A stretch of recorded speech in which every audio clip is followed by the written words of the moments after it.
भारत ने भेजा रूस को सम्मन, हमारे 4 भारतीयों को क्यों मारा। जर्मनी की कार में बैठकर रूस के चार्ज d'affaires पहुंचे मिनिस्ट्री ऑफ एक्सटर्नल अफेयर की बिल्डिंग में।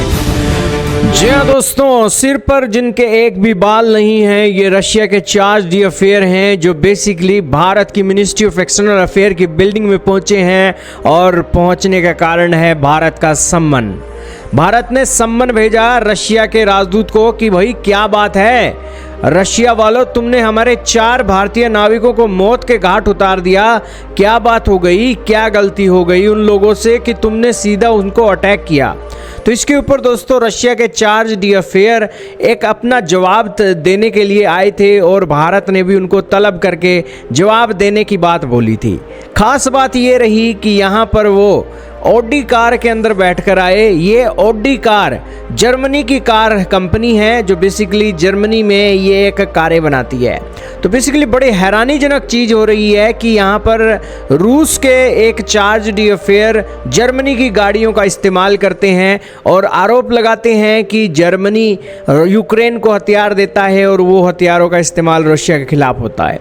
खैर आइए जानते हैं मामला क्या हुआ। दरअसल आज सुबह खबर आई कि यूक्रेन के ओडेसा बंदरगाह के अंदर एक व्यापारिक जहाज मक्के से लदा हुआ एक यूक्रेन से रोमानिया जा रहा था। तभी रूसी मिसाइल हमला होता है इस जहाज पर और 4 भारतीय नाविकों की मौत हो जाती है। इनमें 5 भारतीय नागरिक मौजूद थे, एक क्रिटिकल था और 4 की मौके पर मौत हो गई। भारत के लिए ये एक घटना दिल दहला देने वाली थी और भारत ने रूस के चार्ज d'affaires को सम्मन किया, तलब किया और इस मामले पर बेहद सख्त आपत्ति भी दर्ज करवाई। हालांकि भारत बड़ा हैरानीजनक तरीके से यहाँ पर स्टेटमेंट देता हुआ नजर आया, क्योंकि भारत ने यहाँ पर रूस का नाम तक नहीं लिया।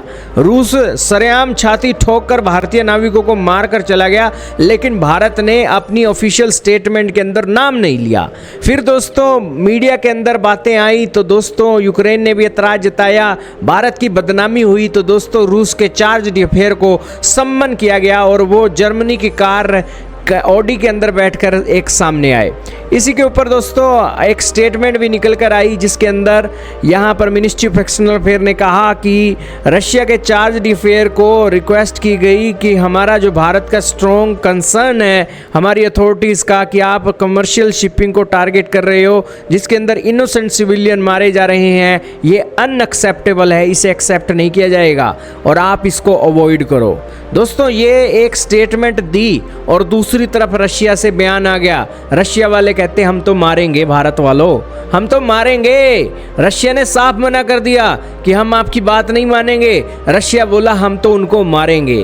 क्यों मारेंगे? रशिया के दिमित्री पेस्की बातें हैं और उन्होंने कहा कि हम इंडियन पार्टनर के साथ कांटेक्ट में हैं, हमने अपनी पोजीशन क्लैरिफाई कर दी है और यहाँ पर ये जो आर्म फोर्सेस ने स्ट्राइक की है ये इस तरीके के स्ट्राइकें कंटिन्यू रहेंगी।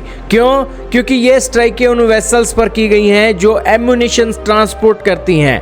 सो इसलिए जो एक रशिया के खिलाफ हथियार ट्रांसपोर्ट करेगा कीव रिजीम को और यूक्रेन की रिजीम को हम उनको टारगेट करेंगे। तो उनका कहने का मतलब यही है कि ये जो व्यापारिक जहाज था इसके अंदर मक्का नहीं लदा हुआ था, इसके अंदर दोस्तों हथियार लदे हुए थे जो रोमानिया से एक यूक्रेन जा रहे थे।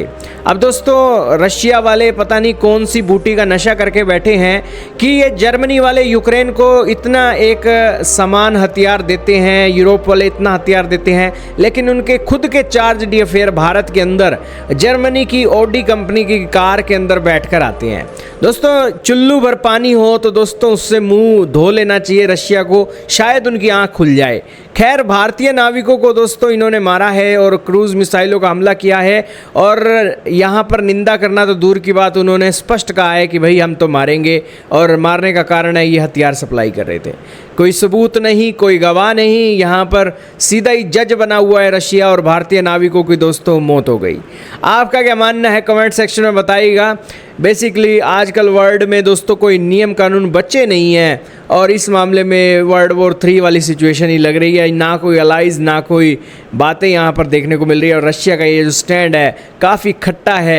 एक तरफ तो जर्मनी की कार ऑडी यूज़ कर रही हैं और दूसरी तरफ भारतीयों को मार रही हैं, और तीसरी तरफ कह रहे हैं कि हथियार जो सप्लाई करेगा हम उसको ये करेंगे।